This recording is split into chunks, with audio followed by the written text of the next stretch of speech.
JAC నాయకులు వచ్చారు, వారికి స్వాగతం. ఒకసారి వచ్చి మాట్లాడాల్సిన కోరుతున్నాను. జేఏసీ నాయకత్వానికి తెలియజేసుకుంటూ నా పేరు బి ఆశీర్వాదం, జేఏసీ ఉద్యోగ ఉపాధ్యాయ కార్మికుల జేఏసీ చైర్మన్, అదేవిధంగా సమైక్య ఆంధ్రప్రదేశ్ సాధన సమితి అధ్యక్షుడిగా తూర్పుగోదావరి జిల్లాలో జాయింట్ కన్వీనర్గా పితాని తిరుమలరావు గారు, జాయింట్ కన్వీనర్గా సీనియర్ కామ్రేడ్ ఆచంట రామారెడ్డి గారు మీ అందరినీ కోఆర్డినేట్ చేసుకోవడానికి ఇక్కడ రావడం జరిగింది. నిన్న విజయవాడలో జరిగినటువంటి మరి ఉద్యోగ ఉపాధ్యాయ కార్మిక రాష్ట్ర సమావేశం సీమాంధ్ర ప్రాంతంలో ఉన్నటువంటి వారు అంతే ఉద్యోగ సంఘాలన్నీ సమైక్యంగా ఈ ఉద్యమాన్ని నిలపాలని మరి ఏకగ్రీవంగా తీర్మానించడం జరిగింది. ఇవాళ 5వ తారీఖు కాకినాడలో మరి కలెక్టర్ ఆఫీస్ నుంచి భానుగుడి బాలాజీ సెంటర్ గా మరి అన్ని సంఘాలతో ర్యాలీ ఉంటుంది. రేపు మరి 8వ తారీఖు వరకు ఉదయమే సంతకాలు పెట్టేవాళ్ళు మరి ఎవరి వారి విధిని బహిష్కరించాలి. 12వ తారీఖున అర్ధరాత్రి నుంచి మెరుపు సమ్మెకి ఉద్యోగులు ఉపాధ్యాయులు కార్మికులు ఉద్యోగులు కూడా మెరుపు సమ్మెకి వెళ్తున్నారని కార్యచరణ సమితి ద్వారా తెలియజేస్తున్నాం.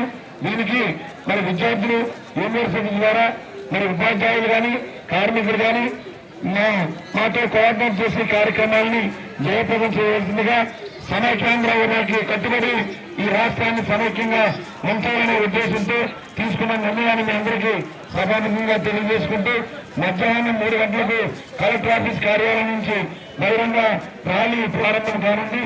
ఈ ర్యాలీలో అందరూ కూడా పాల్గొవాలని జేఏసీ పక్షాన్ని కోరుకుంటున్నాం.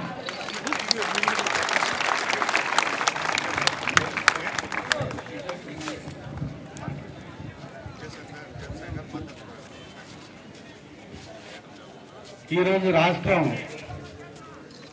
మండిపోతుంది. దానికి కారణం అందరికీ తెలుసు.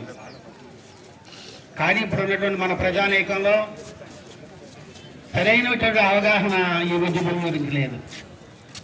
మీ ప్లేలెట్ చూస్తాం ఇప్పుడే. ఎందుకంటే విద్యార్థులుగా మీరు ప్రజల్లోకి ఈ విషయాన్ని తీసుకోవాల్సినటువంటి బాధ్యత మీ అందరి మీద ఉంది ఈరోజు. ఎందుకంటే ముఖ్యంగా మా ఉద్యోగులకి ఏ రకమైనటువంటి ప్రాబ్లం లేదు. ఈరోజు ఇక్కడ ఉద్యోగం చేస్తాం, ట్రాన్స్ఫర్ చేస్తాం, ఇంకో చోట ఉద్యోగం చేస్తాం. కానీ మా బాధల్లో ఒకటే, మా నెక్స్ట్ తరం వారి పరిస్థితి ఏమిటి? ఇంత ఖర్చు పెట్టి చదువుకుంటున్నటువంటి విద్యార్థుల యొక్క పరిస్థితి ఏమిటి?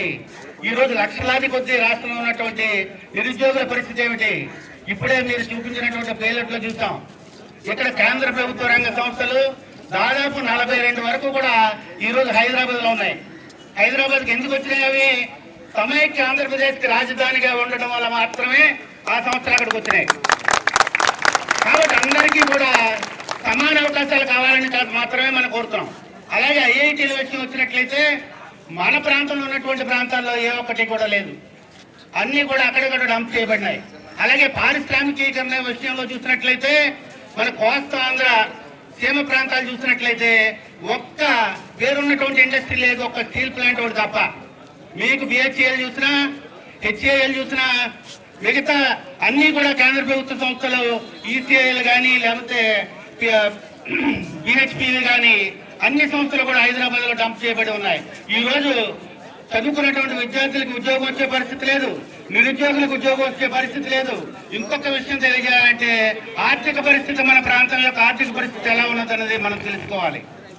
అదేమిటంటే ఇప్పుడు మనకు వస్తున్నట్టు ఇన్కమ్, మనం ఖర్చు పెడుతున్నటువంటి ప్రతి పైసా కూడా రూపాయలు 50 రూపాయలు హైదరాబాద్ నుంచి మాత్రమే మనకు వస్తుంది. ఒక 10 రూపాయలు మాత్రం తెలంగాణ నుంచి వస్తుంది. మన కోస్తా ప్రాంతం నుంచి 15% వస్తుంది, రాయలసీమ నుంచి 5% వస్తుంది. ఈ రకంగా 80 రూపాయలు ఇన్కమ్ వస్తుంటే 20 రూపాయలు కేంద్ర ప్రభుత్వ గ్రాంట్లుగా వస్తున్నాయి ఈ రోజు. కాబట్టి ప్రభుత్వం విడిపోయిన తర్వాత హైదరాబాద్ తెలంగాణలో ఉన్నట్లయితే మన ఆర్థిక పరిస్థితి ఏమిటి? భవిష్యత్తులో మనం డెవలప్మెంట్ యాక్టివిటీస్ కూడా చేసుకోలేనటువంటి పరిస్థితులు. కాబట్టి ఇంకా చాలా విషయాలు ఉన్నాయి, కానీ మన కింది స్థాయిలో ఉన్నటువంటి ఎవరికి కూడా ఈ విషయాలు తెలియవు. కాబట్టి రాష్ట్రం విడదీస్తూ వచ్చేటటువంటి నష్టాల గురించి మనం సమావేశాల ద్వారా అందరికీ తెలియజేయాలి. ఇప్పుడు ఉన్నటువంటి పరిస్థితి ఏమిటంటే మీరు చూస్తున్నారు, మన అన్ని వర్గాలకు చెందినటువంటి వారు కూడా విడిపోయి ఎవరికి వాళ్ళు కార్యక్రమాలు చేస్తున్నారు. ఇది ప్రభుత్వం దృష్టికి రావడం లేదు. కాబట్టి ఈ కార్యక్రమాలన్నింటినీ కూడా కలిపి ఒకే కార్యక్రమంగా చేయాలనే ఉద్దేశంతో మేము ఇక్కడికి రావడం జరిగింది. కాబట్టి మీ విద్యార్థి సంఘ నాయకులతో